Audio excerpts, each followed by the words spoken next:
Bismillah, Assalamualaikum warahmatullahi wabarakatuh. Alhamdulillahi rabbil alamin wassalatu wassalamu ala Rasulillah wa ala alihi wa ashabihi wa man tabi'ahum bi ihsanin ila yaumiddin. Jamaah kaum muslimin rahimani wa rahimakumullah. Insyaallah taala pada kesempatan yang berbahagia ini kita telah sampai pada hadis yang ke-23 dari hadis Arba'in An-Nawawi karya Imam Nawawi rahimahullah ta'ala. Hadis ini berkaitan dengan kebaikan. Semua kebaikan adalah sedekah.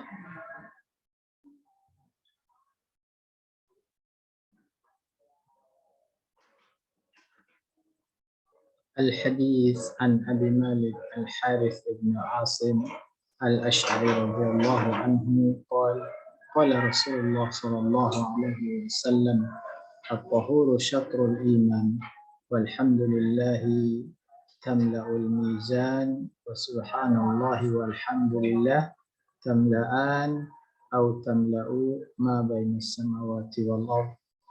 Was-salatu nurun was-sadaqah burhanun was-sabru diya'un wal qur'anu hujjatun lak aw 'alaika. Kullun nasi yabdu faba'i'un nafsah famu'tiquha aw mubiquha. Rawahu Muslim. Dari Abu Malik Al-Harith bin Asim Al-Ash'ari radhiyallahu anhu, ia berkata, Rasulullah sallallahu alaihi wasallam bersabda, bersuci itu sebagian dari iman. Ucapan alhamdulillah, segala puji bagi Allah itu memenuhi timbangan. Ucapan subhanallah, maha suci Allah, dan alhamdulillah, segala puji bagi Allah, keduanya memenuhi antara langit dan bumi.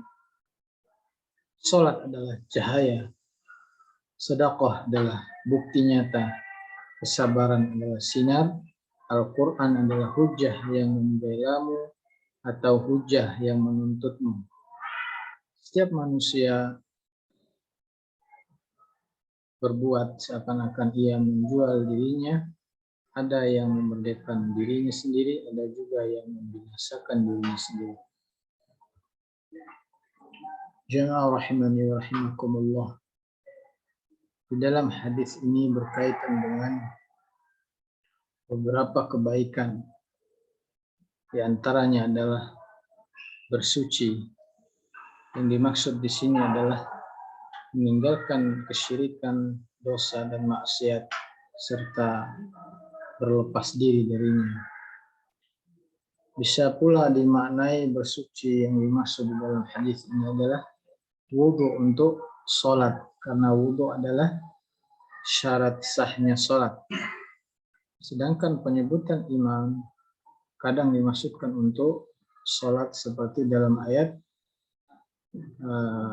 Quran surah Al-Baqarah ayat 143. A'udzu billahi minasyaitonir rajim. Wa ma kana Allahu liyudhi'a imanakum.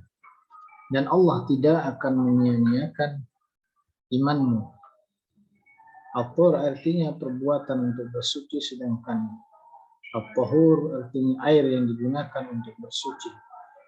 Sama seperti kata wudu, al-wudu artinya perbuatan berwudu, sedangkan al-wudu artinya air yang digunakan untuk berwudu. Bacaan alhamdulillah memenuhi timbangan, sedangkan bacaan subhanallah walhamdulillah memenuhi langit dan bumi. Bisa jadi dengan kedua bacaan tersebut sama-sama atau salah satunya. Tasbih berarti menyucikan Allah dari berbagai kekurangan, sedangkan tahmid adalah mensifatkan Allah dengan berbagai sifat kesempurnaan. Kemudian yang disebutkan juga adalah sholat. Ya, sholat adalah cahaya, yaitu cahaya pada hati dan cahaya pada wajah. Cahaya ini adalah hidayah dan juga akan menjadi cahaya pada hari kiamat. Kemudian tentang sedekah adalah bukti benarnya iman seseorang, karena biasanya jiwa bersifat pelit dengan harta, sifat orang munafik biasanya beramal atas dasar riya, ia sulit bersedekah karena pelitnya pada harta. Kemudian yang lainnya adalah sabar, mencakup 3 hal, yaitu sabar dalam ketaatan, sabar dalam menjauhi maksiat, dan sabar dalam menghadapi takdir yang menyakitkan. Orang bisa bersabar menandakan akan kuatnya iman dan pandangannya yang bagus, sehingga disebutlah sabar itu ad-diya, cahaya. Al-Quran itu bisa jadi pendukung kita atau akan menuntut kita. Al-Quran bisa jadi pendukung jika kita membenarkan dan menjalankan perintah dan menjauhi larangan yang ada di dalamnya, serta membacanya dengan benar. Sebaliknya, Al-Quran akan menuntut kita ketika kita berpaling darinya dan tidak menjalankan sebagaimana yang dituntut. Jemaah rahimani wa rahimakumullah, sahabat Al-Quran, sahabat hadis Nabi SAW, kita mengambil pelajaran dari hadis ini dari Nafi bin Abdul Harith, dari Abdul Harith pernah bertemu Umar di Usfan, dan ketika itu Umar menugaskan Nafi untuk mengurus kota Makkah.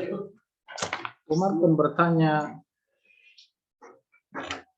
kalau begitu siapa yang mengurus penduduk Al-Wadi'? Ibnu Abza menjawab, Nafi, Ibnu Abza, jawab Nafi. Umar balik bertanya, siapa Ibnu Abza? Ketika itu dijawab, dia adalah di antara bekas budak kami. Umar terheran dan berkata, kenapa bisa yang engkau tugaskan adalah bekas budak? Nafi menjawab, ia itu paham Al-Quran dan memahami ilmu faraid. Umar berkata, sungguhnya Nabi kalian itu bersabda, sungguhnya Allah mengangkat derajat orang-orang dengan kitab ini Al-Quran dan merendahkan yang lainnya dengan Al-Quran ini. Maksud daripada sabda Nabi SAW ini, kaum muslimin rahimani rahimakumullah, setiap manusia berbuat seakan-akan ia menjual dirinya. Ada yang memerdekakan dirinya sendiri, ada juga yang membinasakan dirinya sendiri. Manusia terbagi menjadi dua. Yang pertama, manusia yang menjual dirinya kepada Allah dengan melakukan ketaatan dan menjauhi maksiat. Maka ia bebas dari neraka dan selamat dari godaan setan. Kedua, manusia yang menjatuhkan dirinya dalam maksiat dan dosa, ia terjatuh dalam syahwat yang terlarang. Itulah yang mengantarkan ia pada neraka. Jamaah rahimani wa rahimakumullah. Waalaikumsalam. Di antara faedah daripada hadis ini adalah yang pertama, hadis ini menunjukkan keutamaan bersuci. Hadis ini menunjukkan keutamaan tahmid, ucapan alhamdulillah dan tasbih kepada Allah Subhanahu wa taala. Adanya mizan, pertimbangan pada hari kiamat atau timbangan di hari kiamat, dan amalan akan ditimbang. Hadis ini menunjukkan keutamaan salat adalah cahaya di dunia dan akhirat. Menunjukkan juga keutamaan sedekah, yaitu bukti benarnya iman seseorang. Dari sini menunjukkan keutamaan sabar karena akan jadi cahaya bagi pemiliknya. Kita dimotivasi untuk perhatian pada Al-Quran dengan cara belajar, merenungkan, tadabbur, dan mengamalkannya supaya Al-Quran bisa mendukung kita pada hari kiamat. Kita ingatkan agar tidak lalai dari memperingatkan Al-Quran. Perhatikan Al-Quran karena Al-Quran bisa menuntut kita di hari kiamat. Setiap amal soleh akan membebaskan jiwa seorang dari kesulitan dunia dan akhirat. Setiap amal kejelekan akan menjadikan seorang sebagai wali setan dan mengantarkannya kepada neraka. Wa na'udzubillahi min dzalik. Jamaah kaum muslimin rahimani wa rahimakumullah, sahabat Al-Quran, sahabat hadis. Nabi SAW. Luar biasa sekali. Semoga kita mohon kepada Allah Azza wa Jalla agar istiqamah dalam berusaha mengamalkan yang bisa kita amalkan dan meninggalkan semampu yang kita bisa. Sebagaimana juga Allah Azza wa Jalla memerintahkan kepada kita, wattaqullah mastata'tum, bertakwalah kalian semampu kalian. Maka kita cukupkan pada hadis yang ke-23 ini. Semoga kita semuanya bisa mengambil faedah daripada isi hadis yang begitu banyak ini. Sallallahu ala nabiyina barik wasallam. Subhanakallahumma bihamdi asyhadu an la ilaha illa anta astaghfiruka wa atubu ilaik. Assalamualaikum warahmatullahi wabarakatuh.